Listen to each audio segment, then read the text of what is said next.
شرط ہے اور نہ ہی فرض ہے. یہ ایک مستحب عمل ہے کہ اگر کوئی کرتا ہے تو اس کے لیے ثواب کا باعث ہے. حجاج کرام سے مشاہدات کی وجہ سے اسے ثواب ملے گا. نہیں کرتا ہے تو کوئی کفارہ بھی نہیں ہے اور کوئی گناہ بھی نہیں ہے. لیکن بدقسمتی سے ہمارے ہاں آج کل لوگوں نے اس مسئلے کو اتنا زیادہ مشکل بنا دیا. مجھے ڈر ہے کہ آنے والے دنوں میں یہ بدعت کی شکل اختیار نہ کر جائے، کیونکہ لوگوں نے بعض دفعہ تو لوگ اس طرح بھی سوال کرتے ہیں کہ ناخن کاٹ لیا تو کیا کفارہ ہوگا، بال کاٹ لیا تو کیا کفارہ ہوگا. تو اس میں تو کوئی کفارہ نہیں ہے. یہ تو ایک مستحب عمل ہے. اگر کوئی کرنا چاہتے تو کرے، نہ کرنا چاہتے تو کوئی مسئلہ نہیں ہے. ٹھیک. مفتی صاحب اسی طرح جیسے کہ ایک شخص ہے وہ صاحب نصاب ہے، اس کے اوپر قربانی واجب ہے، لیکن ایام قربانی کے دنوں میں اس کے پاس پیسہ اتنا نہیں ہے کہ وہ قربانی کر سکے. صاحب نصاب وہ یوں ہے کہ اس کے پاس سامان تجارت ہے یا اس کے علاوہ اس کے پاس زیورات کی صورت میں یا دیگر اشیاء کی صورت میں چیزیں ہیں لیکن پیسہ نہیں ہے. تو اس صورت میں اس شخص کے لیے کیا حکم ہے؟ دیکھیں، اگر کوئی شخص صاحب نصاب ہے اور قربانی اس پر واجب ہو رہی ہے اور فی الحال اس کے پاس پیسہ نہیں ہے کہ وہ قربانی کر سکے، تو ایسے شخص کے لیے لازم ہے وہ کسی سے قرض لے کر پھر قربانی ادا کرے. اچھا، اسی طرح ہمارے ہاں بینکنگ کا نظام ہے، چونکہ سود کے حوالے سے بھی بینکنگ کا نظام اکثر بحث میں رہتا ہے، لیکن بقرعید کے دنوں میں اور رمضان میں خصوصاً اس کے اوپر بات ہوتی ہے. بینک ملازمین جو ہیں ان کا قربانی میں حصہ ڈالنا یا ان کے ساتھ قربانی کے حصے میں شریک ہونا کیسا ہے؟ دیکھیں، آپ نے بینک ملازمین کے حوالے سے جو بات کی تو اس میں آپ کو تھوڑی سی تفصیل کرنی پڑے گی سوال میں، کیونکہ مطلق بینک ملازمین کو قربانی میں شریک کرنا تو ناجائز نہیں ہے.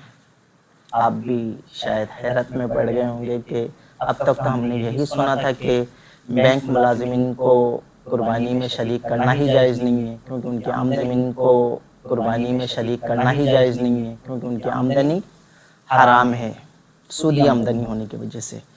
تو اس میں تفصیل یہ ہے کہ اسلامک بینکنگ جو ہے اس کے جو ملازمین ہیں تو ان کو قربانی میں بالکل شریک کر سکتا ہے، کیونکہ ان کی آمدنی حلال ہے. اور اسلامی بینک میں چونکہ شرعی اصولوں کے مطابق کام کیا جاتا ہے، مضاربہ اور مشارکہ کے اصول و ضوابط کے مطابق کام ہوتا ہے، اس لیے وہاں کی آمدنی اور وہاں کے جو ملازمین ہیں ان کی تنخواہ حرام نہیں ہے، ان کو قربانی میں بالکل شریک کیا جا سکتا ہے. اس کے علاوہ جو سودی بینک ہے ان کے ملازمین کو قربانی میں بالکل بھی شامل نہیں کیا جا سکتا، کیونکہ ان کی آمدنی حرام ہے.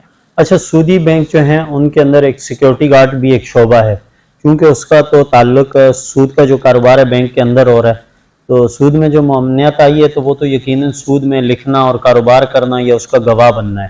تو جو بینک میں سیکیورٹی گارڈز ہوتے ہیں تو چونکہ وہ تو بینک کے باہر ہوتے ہیں یا ان کا ان چیزوں سے تعلق نہیں ہوتا، تو ان کا شریک ہونا کیسا ہے؟ دیکھیں، جو بینک کا جو عملہ ہے وہ براہ راست سودی کام کر رہا ہے، چاہے وہ لکھنے کی صورت میں ہو، چاہے وہ سود دینے کی صورت میں ہو یا سود لینے کی صورت میں ہو. لیکن یہ جو سیکورٹی گارڈ ہے یہ ان تمام لوگوں کو اس سودی کام کرنے میں تحفظ فراہم کر رہا ہے، اہم کردار ادا کر رہا ہے. تو تحفظ فراہم کرنا، سودی معاملات میں کسی بھی قسم کی مدد کرنا یہ حرام ناجائز ہے.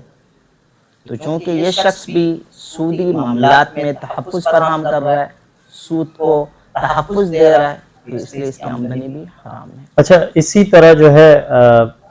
طرح جو ہے ہمارے ہاں جو بینک ہیں، بینکوں کی جو مین برانچز ہوتی ہیں، ہیڈ آفس ہوتے ہیں، وہاں پر یا تو نماز کے لیے جگہ محسوس ہوتی ہے اور بعض جگہ ایسا ہوتا ہے کہ باقاعدہ مساجد کی ترتیب ہوتی ہے، تو وہاں پر امام بھی ہوتا ہے.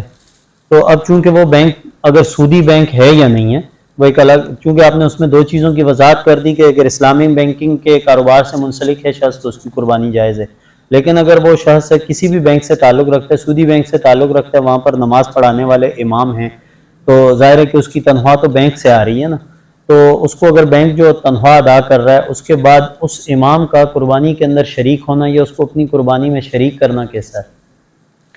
دیکھیں، ہیڈ آفس کے اندر، بینکوں کے جو ہیڈ آفس ہے، وہاں جو مسلح ہے اور وہاں امام اور مؤذن وغیرہ مقرر ہوتے ہیں، تو ان کی تنخواہیں حلال ہے، کیونکہ امام کا کام وہاں پر صرف نماز پڑھانا ہوتا ہے، نہ وہ سودی معاملات میں براہ راست ملوث ہوتا ہے، نہ سودی معاملات میں تحفظ فراہم کر رہا ہوتا ہے، وہ ان تمام معاملات سے الگ تھلگ ہوتا ہے۔ وہ وہاں پر صرف نماز پڑھا رہا ہوتا ہے اور اسی پر اس کو اجرت دی جاتی ہے۔ اب اگر آپ سوال کریں گے کہ تنخواہ تو اسے بینک سے ہی مل رہی ہے، تو پھر اس کی تنخواہ کیسے حرام ہوگی، کیسے حلال ہوگی؟ تو اگر ہم اس بات کو تھوڑی دیر کے لیے مان لیتے ہیں کہ بینک سے تنخواہ ملنے کی وجہ سے تنخواہ حرام ہو جاتی ہے، تو ہماری جو کرنسی ہے اسے اسٹیٹ بینک چھاپتی ہے اور تمام معاملات اسٹیٹ بینک دیکھتی ہے، تو اس اعتبار سے ہمارے پاس جتنے بھی نوٹ ہیں وہ سب کے سب حرام کے زمرے میں آنا چاہیے، سودی زمرے میں آنا چاہیے۔ لیکن کوئی بھی دی عقل شخص اس بات کو نہیں کہتا کہ سب لوگوں کی آمدنی حرام ہے۔ قربانی کے حوالے سے عموماً ہمارے یہاں یہ تاثر پایا جاتا ہے کہ قربانی کے جو حصے ہیں وہ 7 ہونے چاہیے اور طاق ہونے چاہیے، تو شریعت اس بارے میں کیا کہتی ہے کہ قربانی کے 7 حصے ہونا ضروری ہیں یا طاق حصے ہونا ضروری ہیں؟ جیسے مثال کے طور پر قربانی کے اندر 2 بندے اگر حصہ ڈال رہے ہیں یا 4 ڈال رہے ہیں یا 6 ڈال رہے ہیں، تو عموماً لوگ یہ تاثر دیتے ہیں کہ جی یہ نہیں، جی اس کو طاق ہونا چاہیے۔ دیکھیں، قربانی میں جو بڑا جانور ہے، اونٹ ہے، بھینس ہے اور اسی طرح گائیں ہیں، اس میں زیادہ سے زیادہ جو شرکا ہے، جو شریک ہو سکتے ہیں، وہ 7 ہے۔ اس 7 کے عدد کا مطلب یہ ہے کہ اس سے زیادہ نہیں ہو سکتا، البتہ کم ہو سکتا ہے۔ تو کم کی صورت 1 ہو، 2 ہو، 3 ہو، 4 ہو، 5 ہو، 6 ہو سکتے ہیں، شریک ہو سکتے اتنے لوگ، لیکن 7 سے زیادہ افراد شریک نہیں ہو سکتے ہیں، 7 سے کم افراد شریک ہو سکتے ہیں۔ یہ تھے آپ کے اس کا جواب کہ افراد کتنے ہوں۔ اگلا سوال آپ نے کیا کہ طاق اور جفت عدد کے متعلق۔ دیکھیں، عوام میں یہ غلط فہمیاں پائی جاتی ہے کہ طاق عدد ہونا شرکا کی ضروری ہے، جبکہ شریعت میں اس کی کوئی قید اور کوئی حیثیت نہیں ہے۔ چاہے شرکا کی تعداد جفت میں ہو یا طاق میں ہو، دونوں صورتوں میں قربانی ہو جاتی ہے۔ اچھا مفتی صاحب، جیسے عموماً گھروں کے اندر لوگ صاحب نصاب افراد زیادہ ہوتے ہیں اور ایک شخص قربانی کرتا ہے، تو کیا وہ ایک شخص کی قربانی کرنا تمام گھر والوں کی طرف سے ادا ہو جاتی ہے؟ اس سوال کے جواب کو سمجھنے کے لیے پہلے بطور میں تمہید کے کچھ باتیں آپ کو بتا دیتا ہوں تاکہ آپ کو جواب سمجھنے میں آسانی ہو۔ دیکھیں، اللہ تعالیٰ نے جو بھی انسان پر فرض واجب کیا ہے تو وہ ہر فرد پر الگ الگ صورت میں واجب ہوتا ہے، چاہے وہ فرض ہو جیسے نماز کی صورت میں، روزے کی صورت میں، حج کی صورت میں، زکوٰۃ کی صورت میں، تو یہ ہر فرد پر فرض ہوتا ہے۔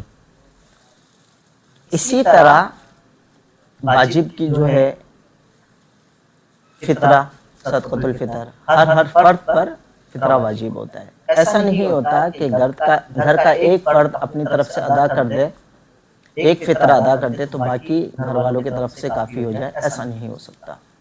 یعنی ہر فرد کے لیے فطرہ دینا ضروری ہوتا ہے۔ اسی طرح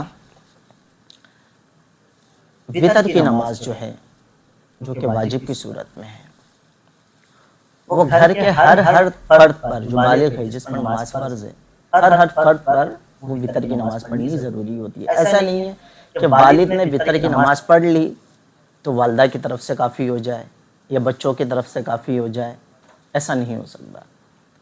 والد کے اوپر الگ واجب ہے، والدہ کے اوپر الگ واجب ہے، بیٹوں کے اوپر الگ واجب ہے، بیٹیوں کے اوپر الگ واجب ہے۔ بالکل اسی طرح قربانی کا معاملہ ہے۔ قربانی ہر صاحب نصاب پر الگ الگ واجب ہے۔ اگر گھر میں کئی افراد ہے اور ہر ایک صاحب نصاب ہے تو ہر ایک کی طرف سے قربانی کرنی واجب ہوگی۔